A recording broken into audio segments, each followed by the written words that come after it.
ओम नमो नारायणाय। ओम नमो भगवते वासुदेवाय। ओम श्री विष्णवे च विद्महे वासुदेवाय धीमहि तन्नो विष्णु प्रचोदयात्। शांताकारं भुजंगशयनं पद्मनाभं सुरेशं विश्वाधारं गगनसदृशं मेघवर्णं शुभांगं लक्ष्मीकान्तं कमलनयनं योगिभिर्ध्यानगम्यं वन्दे विष्णु भवभयहरं सर्वलोकैकनाथं। मंगलं भगवान् विष्णु मंगलं गरुड़ध्वज मंगलं पुंडरीकाक्ष मंगलाय तनोहरि। ओम नमो भगवते वासुदेवाय। आप सभी का दिन मंगलमय हो। आइए अब सुनते हैं माघ मास के शुक्ल पक्ष की जया एकादशी का महात्म्य। युधिष्ठिर ने पूछा, भगवन, आपने माघ मास के कृष्ण पक्ष की षठतिला एकादशी का वर्णन किया। अब कृपा करके यह बताइए कि शुक्ल पक्ष में कौन सी एकादशी होती है, उसकी क्या विधि है तथा उसमें किस देवता का पूजन किया जाता है। भगवान श्री कृष्ण बोले, राजेंद्र, बतलाता हूँ, सुनो। माघ मास के शुक्ल पक्ष में जो एकादशी होती है उसका नाम जया है। वह सब पापों को हरने वाली उत्तम तिथि है। पवित्र होने के साथ ही पापों का नाश करने वाली है तथा मनुष्यों को भोग और मोक्ष प्रदान करती है। इतना ही नहीं, वह ब्रह्म हत्या जैसे पाप तथा पिशाचत्व का भी विनाश करने वाली है। इसका व्रत करने पर मनुष्यों को कभी प्रेत योनि में नहीं जाना पड़ता। इसलिए राजन, प्रयत्न पूर्वक जया नाम की एकादशी का व्रत करना चाहिए। एक समय की बात है, स्वर्गलोक में देवराज इंद्र राज्य करते थे। देवगण पारिजात वृक्षों से भरे हुए नंदनवन में अप्सराओं के साथ विहार कर रहे थे। 50 करोड़ गंधर्वों के नायक राजा देवराज इंद्र ने स्वेच्छानुसार वन में विहार करते हुए बड़े हर्ष के साथ नृत्य का आयोजन किया।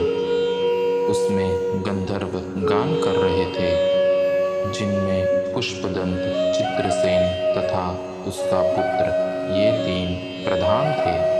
चित्रसेन की स्त्री का नाम मालिनी था। मालिनी से एक कन्या उत्पन्न हुई थी जो पुष्पवंती के नाम से विख्यात थी। पुष्पदंत गंधर्व के एक पुत्र था जिसको लोग माल्यवान कहते थे। माल्यवान पुष्पवंती के रूप पर अत्यंत मोहित था। ये दोनों भी इंद्र के संतोषार्थ नृत्य करने के लिए आए थे। इन दोनों का गान हो रहा था, इसके साथ अप्सराएं भी थी। परस्पर अनुराग के कारण ये दोनों मोह के वशीभूत हो गए। चित्त में भ्रांति आ गई, इसलिए वे शुद्ध गान न गा सके। कभी ताल भंग हो जाता और कभी गीत बंद हो जाता था।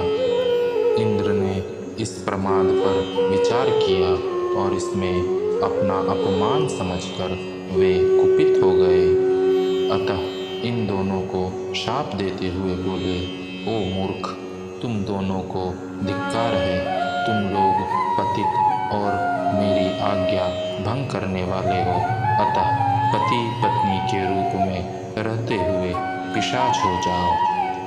इंद्र के इस प्रकार शाप देने पर इन दोनों के मन में बड़ा दुख हुआ। वे हिमालय पर्वत पर चले गए और पिशाच योनि को पाकर भयंकर दुख भोगने लगे।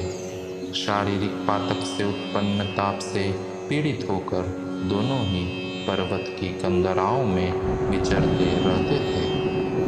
एक दिन पिशाच ने अपनी पत्नी पिशाची से कहा, हमने कौन सा पाप किया है जिससे यह पिशाच योनि प्राप्त हुई है।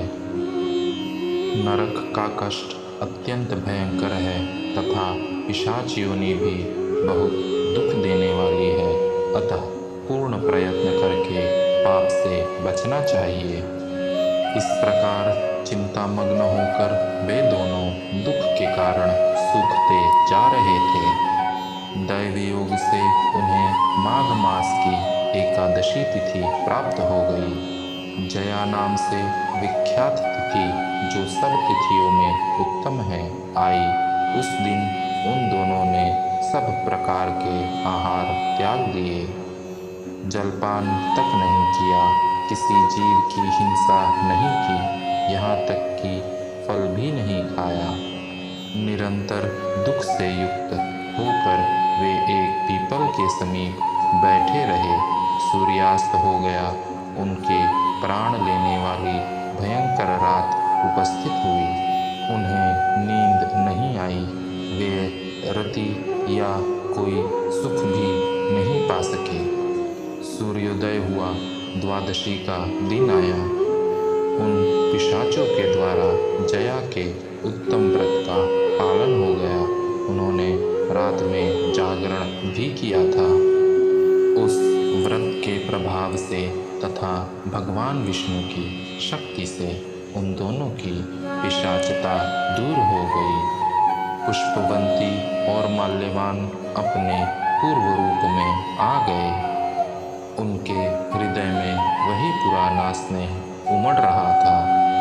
उनके शरीर पर पहले ही जैसे अलंकार शोभा पा रहे थे। वे दोनों मनोहर रूप धारण करके विमान पर बैठे और स्वर्गलोक में चले गए। वहाँ देवराज इंद्र के सामने जाकर दोनों ने बड़ी प्रसन्नता के साथ उन्हें प्रणाम किया। उन्हें इस रूप में उपस्थित देखकर इंद्र को बड़ा विस्मय हुआ। उन्होंने पूछा, बताओ, किस पुण्य के प्रभाव से तुम दोनों का पिशाचत्व दूर हुआ है? तुम मेरे शाप को प्राप्त हो चुके थे, फिर किस देवता ने तुम्हें उससे छुटकारा दिलाया है? माल्यवान बोला, स्वामी, भगवान वासुदेव की कृपा तथा जया नामक एकादशी के व्रत से हमारी पिशाचता दूर हुई है। इंद्र ने कहा, तो अब तुम दोनों मेरे कहने से सुधापान करो। जो लोग एकादशी के व्रत में तत्पर और भगवान श्री कृष्ण के शरणागत होते हैं, वे हमारे भी पूजनीय हैं। भगवान श्री कृष्ण कहते हैं, राजन, इस कारण एकादशी का व्रत करना चाहिए। नृपश्रेष्ठ, जया ब्रह्म हत्या का पाप भी दूर करने वाली है। जिसने जया का व्रत किया है, उसने सब प्रकार के दान दे दिए और संपूर्ण यज्ञों का अनुष्ठान कर लिया।